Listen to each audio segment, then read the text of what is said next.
असदुद्दीन ओवैसी ने भी लखीमपुर जाने का ऐलान कर दिया है। ओवैसी ने कहा है कि मैं उन लोगों के साथ यकजहती दिखाने के लिए लखीमपुर खीरी जाऊंगा जिनका मरकजी वजीर के बेटे ने कत्ल कर दिया है।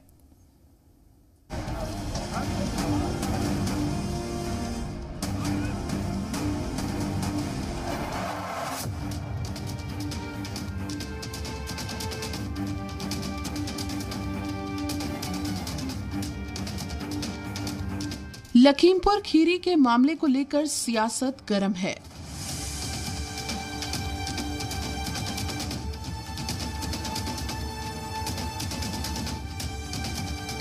इस बीच ऑल इंडिया मजलिस इत्तेहाद मुस्लिमीन के कौमी सदर और रुकने पार्लियामेंट बैरिस्टर असदुद्दीन ओवैसी ने लखीमपुर खीरी वाक़े पर रद्द-ए-अमल का इजहार करते हुए लखीमपुर खीरी जाने का ऐलान कर डाला।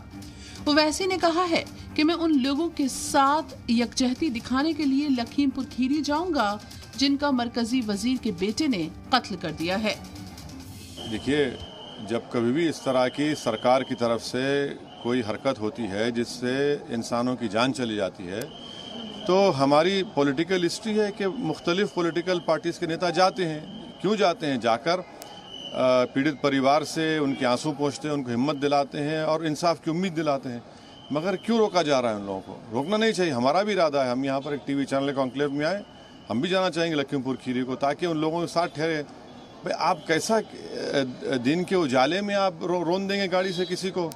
कि यानी देश चलेगा संविधान से या किसी एक बेटे के जहालत से और उसकी हैवानियत से? बीजेपी पर हमलावर होते हुए असदुद्दीन ओवैसी ने कहा कि ये एक घिनौना जुर्म है। ये वो वक्त है जब मोदी सरकार को 3 ज़राई क़वानीन को वापस ले लेना चाहिए। साथ ही उन्हें मरकजी वजीर दाखिला बराए मुमलिकत को भी हटा देना चाहिए। कैसा बैठे रहेंगे पद पे? उनको तो छोड़ना चाहिए ना। छोड़ेंगे तभी तो इंसाफ होगा। वो तो होम मिनिस्टर हैं और उन्हीं के बेटे का नाम आ रहा है और लोग, उनकी गाड़ी वहाँ पर है और उन्होंने धमकी दी 2 दिन पहले इस तरह की ये हो सकता है, कहा करेंगे। असदुद्दीन ओवैसी ने कहा कि ये सब कुछ प्री प्लान था और एफआईआर आंखों में धूल झोंकने वाली बात है। साथ ही सुप्रीम कोर्ट या हाई कोर्ट के सिटिंग जज से जांच करवाने का मुतालबा भी कर डाला।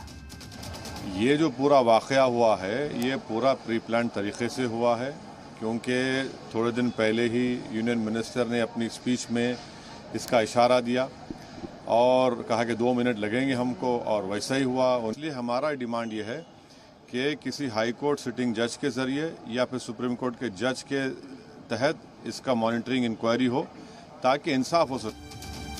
रुकने पार्लियामेंट बैरिस्टर असदुद्दीन ओवैसी ने कहा है कि वजीर आला योगी आदित्यनाथ कहते रहे हैं कि ठोक देंगे। अब उनके इस बयान को बीजेपी के लोग अमली जामा पहना रहे हैं और बेकसूर किसानों को ठोक रहे हैं। देखिए, ये सरकार तो अपनी ताकत के बलबूते पर हर उस आवाज़ को बंद करना चाहती है और अगर कोई ज़्यादा करेगा तो ठोक दो की पॉलिसी मुख्यमंत्री बात करते हैं। ये प्रदेश रूल ऑफ लॉ से ना चला है 4.5 साल में, बल्कि रूल ऑफ गन से चलता रहा है। इससे कबल AIMIM सदर ने अपने रस्मी ट्विटर अकाउंट पर लिखा कि योगी राज में कानूनी निजाम पूरी तरह से दम तोड़ चुका है। लखीमपुर खीरी कांड इस बात का ठोस सबूत है। उन्होंने आगे कहा कि 8 लोगों की जान जा चुकी है। इसकी जिम्मेदारी सिर्फ सरकार पर आयद होती है। हादसे में मुबैना तौर पर एक मरकजी वजीर के बेटे शामिल थे। इस वजह से जांच की गैर जानिबदाराना होने पर सवाल उठ सकते हैं।